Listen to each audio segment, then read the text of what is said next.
Irmãos, boa tarde, irmãs. Que alegria podê-los ter aqui na nossa live do Reflexões com Deus. A partir dessa semana nós vamos estar então separando, a live do programa de rádio. Então nós vamos ter aqui um duplo programa, Teremos aqui a live com vocês e mais tarde, lá para as 5 horas, teremos na rádio o nosso programa. Hoje nós queremos tratar de um tema muito relevante para os dias atuais. Nós queremos a participação de vocês que estarão conosco aqui nesses próximos minutos. Será uma live mais curta, mas já preparando aí para uma semana antes da eleição a gente poder trabalhar nesse tema com um convidado, poder expandir um pouquinho mais este tema que é tão relevante, como eu disse, e importante para os atuais momentos em que a população está vendo e ouvindo os debates políticos na sua cidade, dos candidatos a prefeito, a vereador, alguns excessos, algumas cadeiras voando, algumas palavras inapropriadas. Então nós queremos falar neste próximo instante qual é o papel do cristão na política.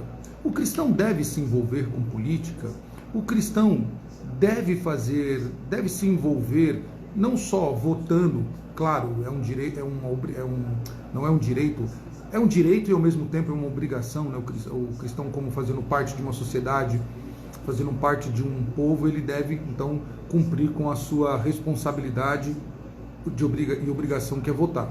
No Brasil, diferente de outros países, o voto ele é obrigatório, o voto de pessoas adultas, ele é obrigatório, ele é facultativo, opcional, a partir dos 60 anos, se não me falha a memória, ou 70, 70 anos eu acho que é isso, se não me falha a memória, e então ele só é válido também a partir dos 16 anos, então dos 16 aos 70 o voto é obrigatório. Em nações como os Estados Unidos, em outras nações europeias também, o voto ele é opcional, a pessoa vota se quiser votar, então ela tem o direito de escolher votar ou não.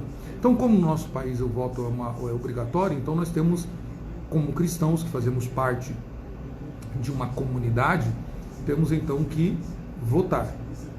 E como fazer isso então? Não só cumprindo o nosso papel de ir às urnas e votar, mas nós devemos nos envolver com políticas, se candidatando, por exemplo. Devemos nos envolver na política fazendo campanha para algum político. Devemos nos envolver na política fazendo propaganda de um certo candidato. Nós devemos nos vestir a caráter para representar aquele candidato, ou devemos defender esse candidato mesmo ele ultrapassando o limite razoável do debate? Então, são algumas perguntas que nós tentaremos responder nesses próximos minutos. Como eu disse, será apenas um aperitivo para te deixar com um pouco de água na boca. E então, nós trataremos na próxima semana deste tema, num horário um pouco mais extenso, um pouco maior, para lhes ajudar, para nos ajudar, na verdade, a discutir esse tema, qual é o papel do cristão. O cristão e a política, a correlação disso. Então vamos primeiro ler um texto das Escrituras que se encontra na primeira carta de Paulo a Timóteo. Isso está no capítulo 1, somente os versículos 1 e 2 da primeira carta de Paulo a Timóteo. Paulo vai trabalhar com essa ideia na vida dos irmãos de Éfeso. Paulo escreve a Timóteo para tratar alguns assuntos que Paulo julgou ser importante para a igreja, quanto, por exemplo, a idade de Timóteo, a sua juventude, quanto algumas críticas que poderia haver em cima do seu ministério por ele ser um jovem ainda, questões administrativas da igreja, questões doutrinárias da igreja. Então Paulo vai tratar alguns assuntos importantes com Timóteo e especificamente neste texto que nós vamos ler, Paulo vai dizer algumas palavras que são importantes, a qual nós podemos então compreender e possamos então de fato aprender um pouquinho com o que Paulo está alertando à igreja lá naquele século, o que serve para nós então neste capítulo 2, versículos 1 e 2 de Timóteo.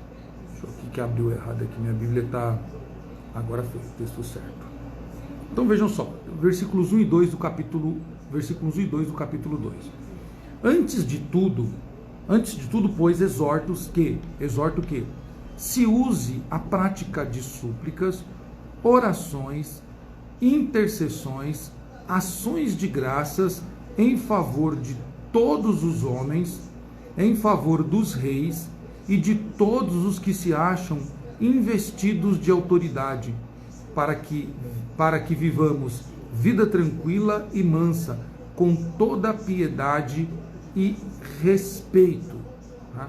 Então, só esses 2 versículos aqui para a gente poder entender. Paulo está, claro, obviamente, na questão teológica, Paulo está falando de uma intercessão que a igreja deve ter ali por aquelas pessoas, mas também falando da questão da oração, que ela deve ser uma prática, né? E devemos orar por todos os homens, e também falando de Cristo como mediador, mas trazendo este conceito de oração, dessa prática que Paulo está colocando aqui para a igreja liderada ali por Timóteo. Paulo nos ajuda a compreender algumas coisas que o cristão deve ter ao olhar para a política, tá? Antes disso, meus irmãos, é preciso que deixar claro isso, e nós voltaremos a falar sobre isso um pouquinho mais na próxima semana, que nós estamos vivendo um contexto de polarização muito grande nos dias de hoje. O que é essa polarização? Polarização quando você tem 2 pontos, você tem pessoas que abarcam em um bloco aqui e no outro bloco ali, não há um meio termo.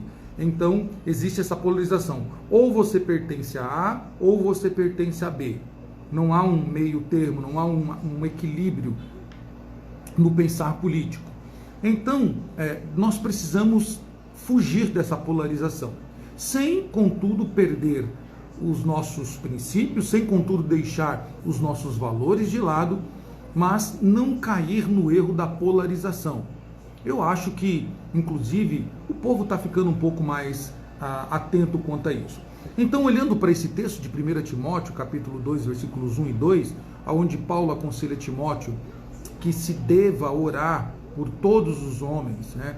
Deve haver uma prática de oração, deve ter uma prática de piedade, deve ter uma prática de ação de graça, deve ter uma prática geral no conceito de intercessão por todos os homens, por reis, por pessoas e tudo. Paulo fala lá. Então, algumas coisas que nós precisamos ter quando nós olhamos para a política. E depois, me desculpe ser incisivo, nós voltaremos a falar disso na semana que vem com um tempo um pouco maior, porque o tema requer realmente que nós abordemos com mais cuidado, abordemos ele com mais ênfase em alguns pontos, e teremos um convidado para a gente poder debater isso. Então, algumas coisas para você, meu irmão. Aqui um abraço à Rosângela, ao Tiago, Diegão, um abraço também. Deus abençoe vocês, viu? Então, olhando para a política, como que o cristão deve se posicionar? Primeiro de tudo, o cristão deve ter os princípios bíblicos para votar. Nós não devemos ir às urnas nos esquecendo e sem levar conosco na urna os nossos princípios bíblicos. Nós não podemos abrir mão disso. Não podemos nem abrir mão disso. Quais são os princípios bíblicos que nós temos? Primeiro, não é a ordem, tá, exata, mas alguns que não podemos de maneira alguma deixar de levar no nosso voto quando a gente vai lá apertar o número do candidato a prefeito, o número do candidato a vereador. Nós devemos levar junto conosco nossos princípios. Primeiro, o da verdade, da justiça, né? Devemos levar o princípio do temor a Deus. Então nós devemos entender que o que nós vamos fazer não é simplesmente clicar no número e sair dali festejando. Não, precisamos ter temor a Deus na escolha de um candidato, sabendo que aquele candidato vai nos representar por 4 anos, no mandato de 4 anos. Então eu preciso ter temor a Deus, preciso agir com verdade. E quando eu falo com verdade aqui, este item ele é vasto, né? Eu não posso votar por causa de um apreço pessoal pela pessoa, sem levar em conta os valores. Eu não posso votar por causa de questões financeiras, porque eu recebi um agrado desse candidato. Eu não posso votar porque porque alguém me disse que era para me votar naquele que eu ia ter uma vida, uns benefícios. Então eu não posso deixar a verdade de lado. Esse item é bem vasto, nós vamos tratar dele na semana que vem melhor, tá? E também, então, devemos levar o princípio da justiça, tá? Da justiça junto conosco. E olhar para esse candidato, né? Realmente se ele tem nele verdade, se ele é um candidato verdadeiro, se ele não está ali representando, fazendo um falso papel para me enganar, para lubridiar-nos e então depois mostrar a sua verdadeira face, como nós vimos aí nos últimos anos, muitos candidatos que se diziam, por exemplo, os conservadores e não eram, muitos candidatos que se diziam cristãos e depois não eram, muitos candidatos que se diziam ser pelo povo e acabamos vendo que não era, né? Que não eram. Então nós precisamos tomar cuidado. Esse candidato, ele é verdadeiro, ele é justo, há justiça na sua fala. Esse candidato realmente ele propaga a justiça de Deus ali. Se não, nós devemos então reprovar o voto em cima dessa pessoa, para que ela não leve o nosso voto, que repito, que deve ser levado muito a sério, deve ser levado muito a sério. Eu não posso tratar o meu voto como se ele não fosse nada, tá? Eu preciso ter responsabilidade no meu voto. Então, meu candidato, ele deve ser justo, e deve haver justiça na sua fala. Desculpa, deve ser verdadeiro, deve haver verdade na sua fala. Ele deve ser justo. Justo é não praticar injustiça. Então, esse candidato, ele é envolvido com corrupção? Ele é envolvido com crime organizado? Ele é envolvido com algum escândalo na sua vida pessoal? E esse escândalo foi resolvido? Ele pagou por aquilo? Ele reconheceu que errou? Porque não tem problema alguém no passado ter errado. Não tem problema nenhum com isso. Desde que ele reconheça que ele errou e ele pagou por aquilo. O problema é quando a pessoa errou no passado, ela não reconhece o erro e ela continua negando um fato que foi notório. Então, não é uma pessoa justa. E por fim, se essa pessoa teme a Deus, note, eu não estou dizendo que ela precisa ser crente da minha igreja. Eu preciso saber se essa pessoa teme a Deus. Se realmente ela reconhece que Deus é o Senhor da nação. E às vezes nós cristãos temos essa dificuldade. Nós queremos que todos os candidatos sejam evangélicos ou pertençam à nossa igreja, e não é assim. Muitos reis de Israel, né, eles não eram tementes a Deus. Não eram tementes a Deus, pelo menos em um período do seu reinado, não temeram a Deus. Se você for olhar a história de Manassés foi temer a Deus já no finalzinho da sua vida. Acabe, pelo que nos consta, não era um rei temente a Deus. Então, muitos daqueles reis não eram tementes a Deus e por isso fizeram um estrago na nação de Israel, tá? E outros reis que não eram tementes a Deus, como por exemplo, Ciro não era um crente, não era um homem, não era um judeu de nascença, não era alguém que conhecia o Deus de Israel, não era alguém que observava a lei de Moisés, de Deus entregue por Moisés, mas Ciro era um homem temente a Deus. Tanto é que ele é usado por Deus para levar o povo de novo à terra de Jerusalém, reconstruir os muros, reconstruir o templo, e através disso o culto a Deus ser refeito. Então, esta pessoa que não necessariamente é membro da nossa igreja, ou não é crente professa, ele precisa no mínimo temer a Deus. Como a Rosângela colocou aqui, tem que ter pelo menos os princípios morais, no mínimo, claro, no mínimo. Tá? Então nós vamos observar isso. Um segundo item que é bem importante também, meus irmãos, nós devemos analisar as propostas dos candidatos e ao analisá-las, precisamos ver se essas propostas estão de acordo com os princípios bíblicos. E a gente tem errado muito nos últimos anos com os candidatos. A gente olha para o candidato, a gente vê se ele torce para o nosso time de futebol, se ele é simpatizante da nossa igreja, ele vai lá no culto, toma ceia, canta uns hinos, a gente fala, é isso aí, pronto, vou votar nele. Não, ele as propostas desse candidato estão de acordo com os princípios bíblicos de verdade, justiça, equidade, transparência, honestidade, temor a Deus?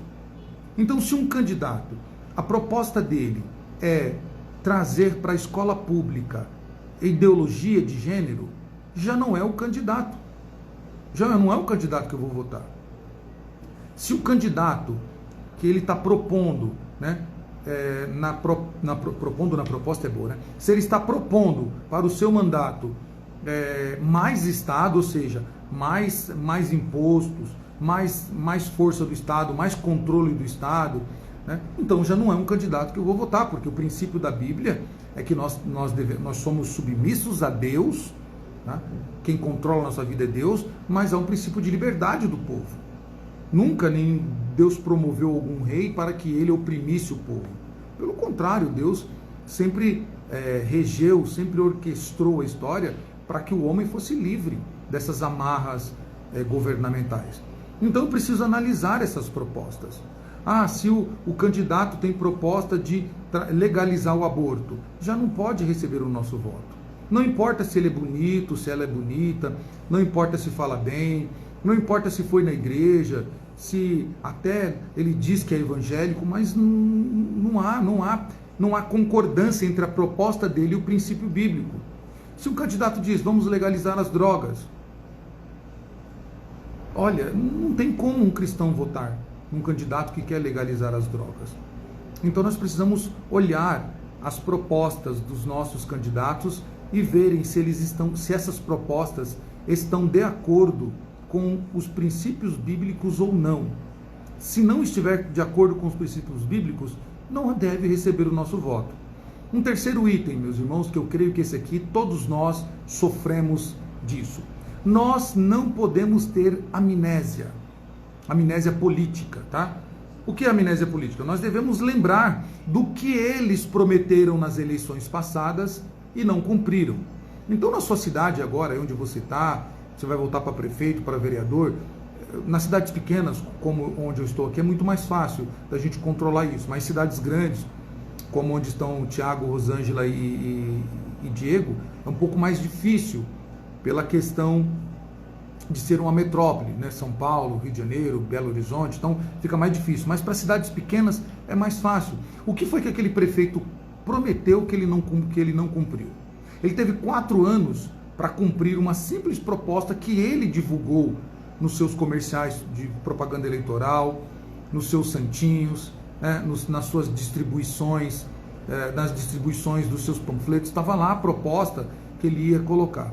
Ele não cumpriu? Por que agora eu devo votar nele?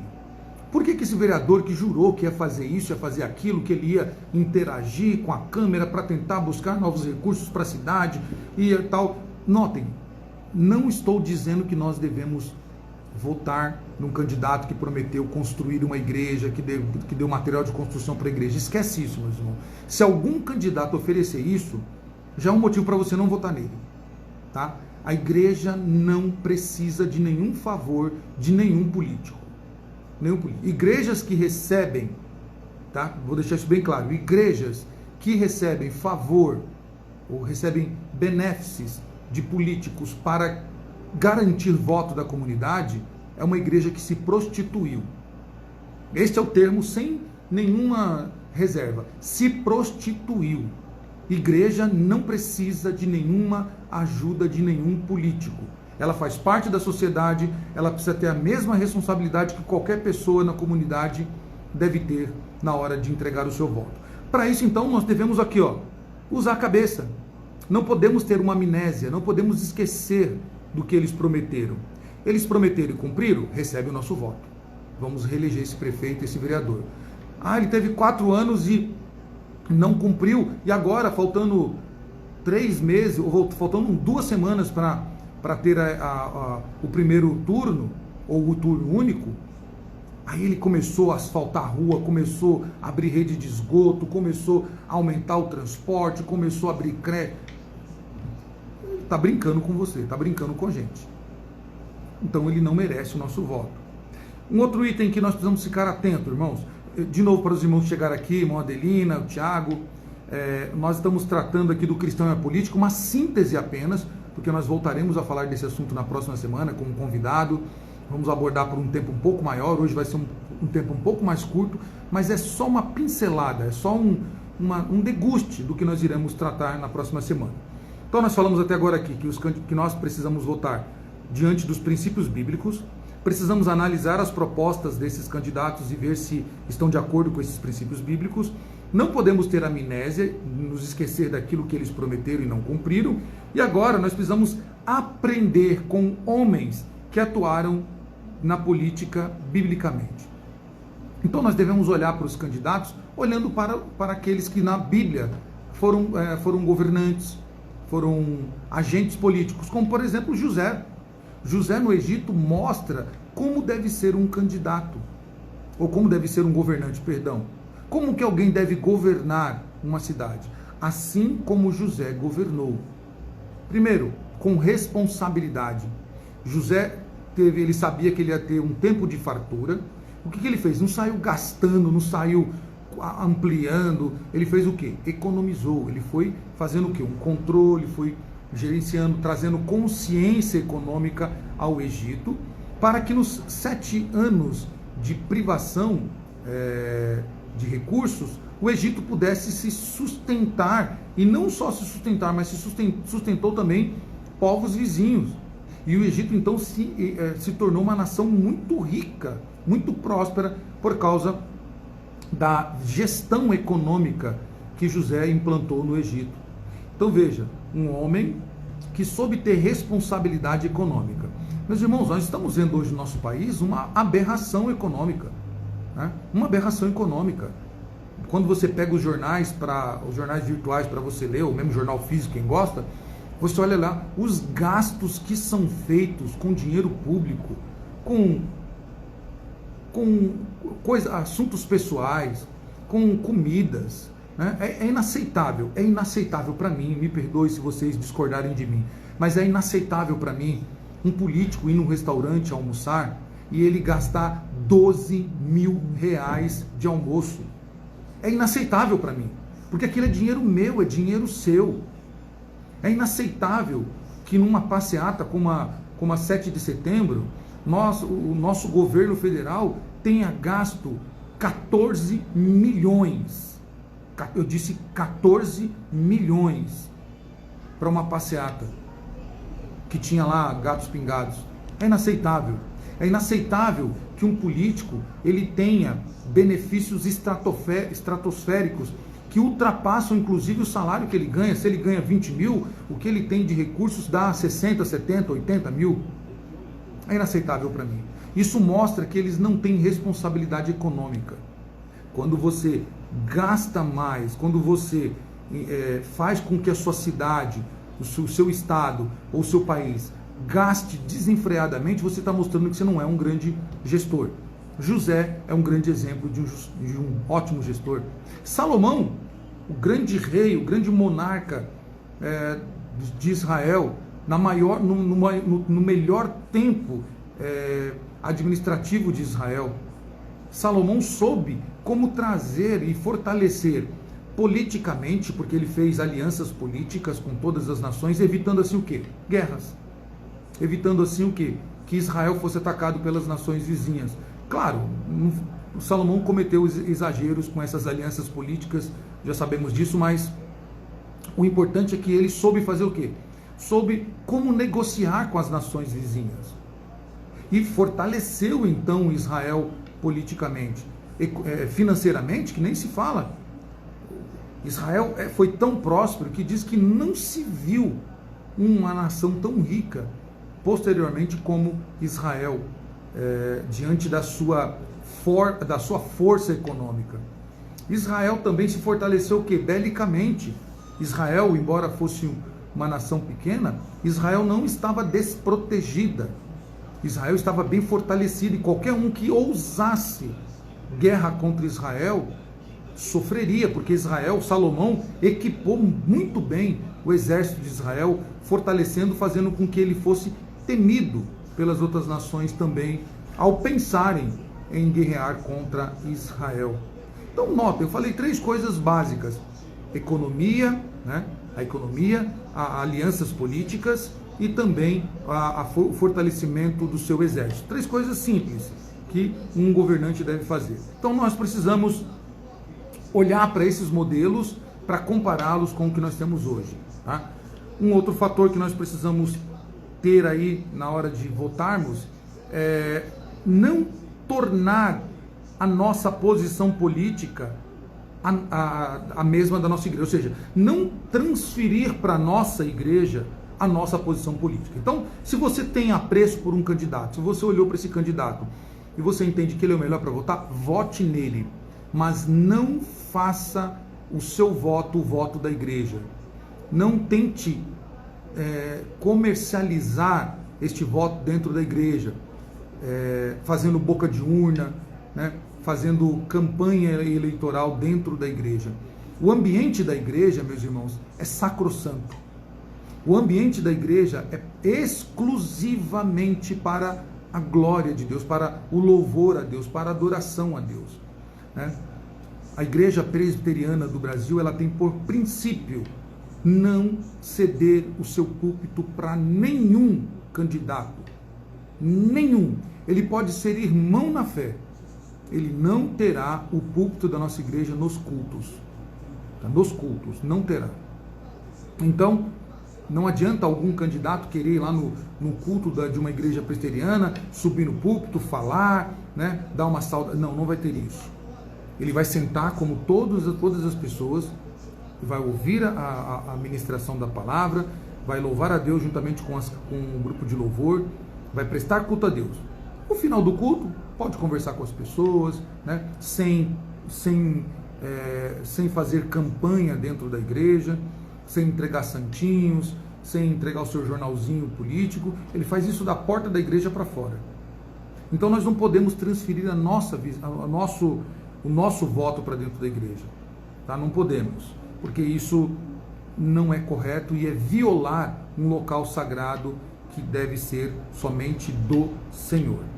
Um outro item aqui que nós devemos nos atentar é não envolver a igreja com a carreira política. Então isso aqui, claro, vai ficar mais restrito para pessoas que querem se candidatar. Então, por exemplo, nós temos o caso de um pastor. Eu sou um pastor. Não sou ainda, tá? Eu estou em curso, mas hipoteticamente. Eu sou um pastor, então eu quero me candidatar à política. Eu não posso envolver a minha posição na igreja de pastor com a minha carreira política. Eu devo separar isso. Primeiro plano, eu devo separar isso. Tá? Na próxima semana nós vamos abordar um pouquinho desse tema também, que é um tema bem interessante e bem intrigante. Então eu devo separar. Dentro da igreja, eu devo me comportar como pastor. E qual a função de um pastor dentro da igreja? Pregar o evangelho. A função dele é administrar a igreja de Cristo. A função dele é pastorear o rebanho do Senhor. A função dele é visitar as pessoas. A função dele é dar a classe de escola bíblica, né? A função dele é cuidar do rebanho. Fora da igreja, ele pode atuar como político, fazendo a campanha dele. Se ele já foi eleito, então ele que faça o trabalho dele bem feito lá na Câmara, lá na Assembleia, lá no gabinete do prefeito, ou de governador, ou de presidente, ele faça isso, ou como ministro, alguma coisa assim. Então, nós precisamos entender isso. Nós não podemos permitir que haja dentro da igreja esta mistura, tá, do pastor com o político. Nós vamos abordar isso na semana que vem melhor, viu? Um outro ponto, nós não podemos brigar por um político ou um partido, meus irmãos. Isso é muito feio. Isso é muito feio. E é lamentável que nos últimos 4 ou 5 anos a igreja se envolveu nessa briga irracional, essa briga que é mundana, não é nossa. E nós vemos que famílias se racharam por causa disso. Grupos de WhatsApp de família viraram rinha de galo, ou, né, viraram sei lá o que, um ringue, onde pessoas eram a favor de um, a favor de outro, né, votavam no candidato de direita, no candidato de esquerda, então começavam a brigar. E tem famílias que nem se falam até hoje. Nós não podemos brigar por candidato nenhum. Você pode ter suas convicções, é um direito legal teu. Você pode ter a tua preferência política é um direito teu, é um direito nosso, de cada um, mas eu não posso brigar com alguém por causa disso. Eu não posso criar inimizade com um irmão na fé por causa disso. Nem só com o irmão na fé, deixa eu aumentar isso. Eu não devo ter inimizade com ninguém por causa de político ou por causa de partido. Isso é muito feio, é muito baixo e é mundano, não é para nós.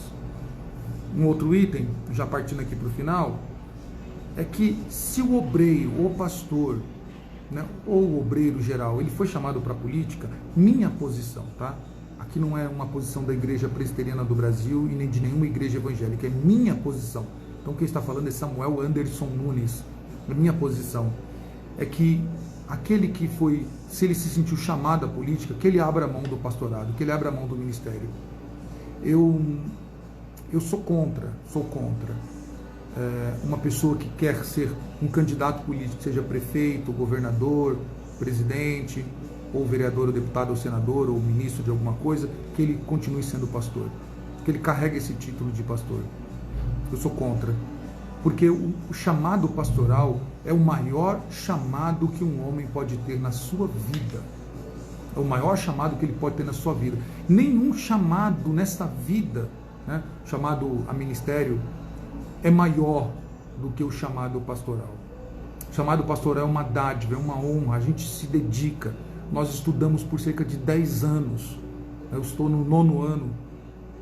A gente estuda 10 anos para se formar um pastor, para receber as qualificações teológicas, exegéticas, hermenêuticas e outras ciências mais para se tornar um pastor. Mas a vocação interna, ela é espetacular, extraordinária. E quando isso acontece na vida de um homem de Deus, ele não deve sucumbir a esse chamado, a nenhum outro chamado. Mas se ele, depois de servir a Deus por um tempo, ele não queira mais servir como pastor ou como algum cargo eclesiástico, e ele se sentiu vocacionado para ser um político, ok, não sou contra, desde que ele renuncie o seu ministério, desde que ele deixe de ser pastor, desde que ele não coloque lá no seu currículo, né, ou no seu santinho, né, pastor fulano de tal, vote no candidato presbítero fulano de tal, vote no candidato a vereador diácono fulano de tal, missionário, sei lá o que. Eu sou contra, eu não defendo isso, eu acho que isso não é saudável e não foi para isso que Deus chamou algumas pessoas. Então, se a pessoa quer ser candidato político, seja, ok, não tenho nada contra. Se for uma pessoa que esteja dentro desses critérios analisados, receberá o meu voto, entendeu? Mas que renuncie. Se ele fracassar, Rosângela, como eu creio que você está perguntando se ele fracassar como político, né? Se ele fracassar como político. Se for essa a questão, é uma opção que ele vai fazer. É uma opção que ele vai fazer. Entendeu? E ele vai ter que assumir o ônus dessa escolha. Ele vai assumir. Então, é posição minha, tá? É posição minha. Posição minha, não é uma posição da IPB e de nenhuma igreja. É posição minha. A partir do momento que ele renunciou, é porque ele está dizendo que o ministério pastoral para ele não tem mais sentido, não faz mais sentido ele ser pastor, ele quer ser uma outra coisa. Então ele que assuma o ônus sem direito à volta. Tá? É minha posição, minha posição. Pode ser um pouco radical, mas é minha posição. Renunciou, siga a sua vida, carreira política. Fracassou, não foi eleito, continue. Se dedica, melhore onde você errou, onde ele errou, né? Reveja, veja onde foi que tropeçou e tente se eleger numa próxima eleição. Beleza?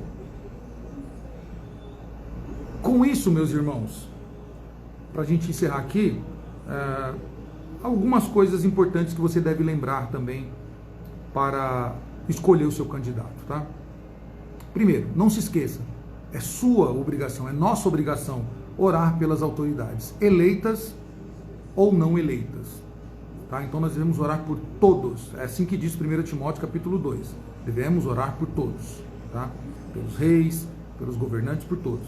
Então, primeira coisa, nós devemos orar por todos aqueles que foram eleitos, orar pelos candidatos que estão agora pleiteando o cargo de prefeito ou vereador no nosso caso, tá? Segundo, devemos cumprir a lei do nosso país desde que essa lei não vá contra a Bíblia. Então, a partir do momento que nós elegemos um candidato, nós temos que cumprir aquilo que ele está colocando. Vou dar um exemplo aqui. Nós somos radicalmente contra qualquer tipo de censura. A censura do X, o antigo Twitter, é uma aberração. Ninguém concorda, nenhum crente deve concordar com isso. Eu discordo radicalmente disso. Para mim isso é uma ditadura, é uma censura, assim, às claras.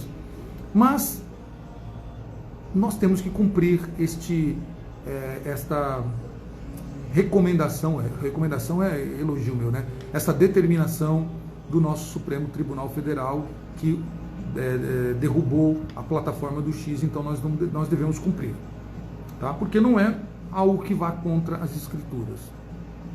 Se fosse uma lei assim, ó, não vai ter mais culto de igreja evangélica, aí nós não cumpriríamos. Olha, agora todo mundo pode roubar. Nós não roubaríamos, porque isso vai contra os nossos princípios, tá? Terceiro, devemos levantar a nossa voz sempre que houver alguém oprimido. Então nós não podemos nos identificar com agressores, não podemos nos identificar com pessoas que oprimem as outras. Nós devemos estar sempre do lado do oprimido, tá? Devemos então nos opor à corrupção. Nunca devemos estar do lado dos corruptos, mas sempre do lado oposto aos corruptos. Devemos protestar quando a causa é devida, né? Então, quando há algum tipo de protesto favorável, que seja justo à luz das Escrituras, devemos protestar. Protestar não é pecado, desde que a ideia do protesto ela não seja um protesto injusto, não seja um protesto por protestar porque eu quero, não. Se ele tem um arcabouço, se ele tem estruturas sólidas, legais, então eu devo protestar para a defesa do pobre, do oprimido, para a defesa daqueles que sofrem por causa dos corruptos, por causa dos maus. Terceiro, seguindo avante, né? Devemos votar conforme os princípios bíblicos, dissemos isso é o elementar. O seu voto deve estar com base nos princípios bíblicos.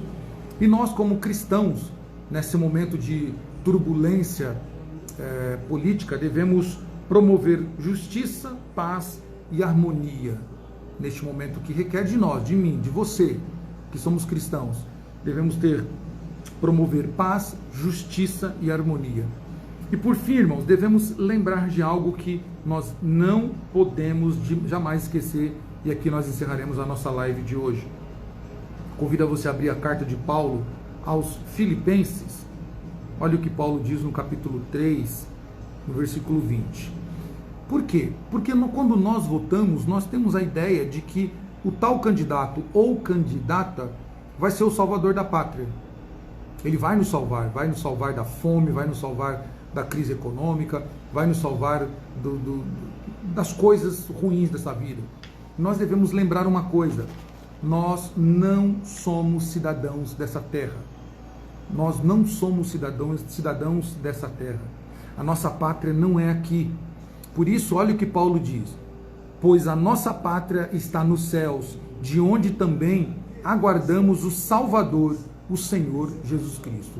Só quem poderá trazer luz à nossa vida, só quem poderá trazer justiça completa e plena, só quem poderá colocar as coisas, as estruturas nos seus devidos lugares, só quem poderá resolver a causa do oprimido, do órfão, a causa do necessitado, só quem poderá exterminar a violência, a corrupção e a injustiça é Jesus de Nazaré, é o nosso Senhor. Na nossa pátria celestial teremos então o governante dos governantes. Na nossa pátria celestial teremos o verdadeiro governante justo, santo e reto nos seus princípios, tá? Então devemos lembrar isso. Nós não estamos votando em alguém que é 100% perfeito, porque aquele que é perfeito ainda não está governando no sentido físico, tá?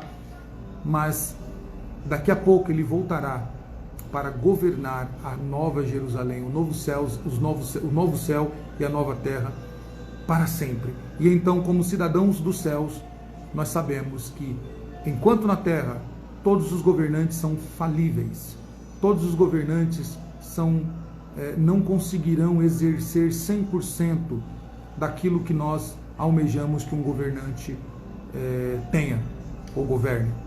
Somente Cristo é capaz disso. Ok? Medite nisso. Na próxima semana voltaremos com esse assunto um pouco mais extenso, com participação especial, para a gente debater a responsabilidade do cristão no voto. Que essas informações possam lhe ajudar a pensar, a meditar um pouquinho neste momento de turbulência política que estamos vivendo, né? E que você possa, através desses simples comentários, né? dessa conversa que nós tivemos aqui, analisar realmente cada candidato, cada proposta e colocá-los sempre diante do crivo das Escrituras, para então lá no dia 6 você ir lá e votar na pessoa em qual você deseja votar. Que Deus te abençoe, meu irmão, minha irmã. Obrigado por todos aqui que participaram da live. Obrigado, que Deus abençoe vocês, aqueles que vão ver posteriormente, você que está assistindo já depois do término dessa live. Deus abençoe sua vida, Deus abençoe a sua casa e que eu possa ter sido um canal de bênção na tua vida. Ótima semana a todos vocês, que Deus os abençoe. Até a próxima, querendo o Senhor.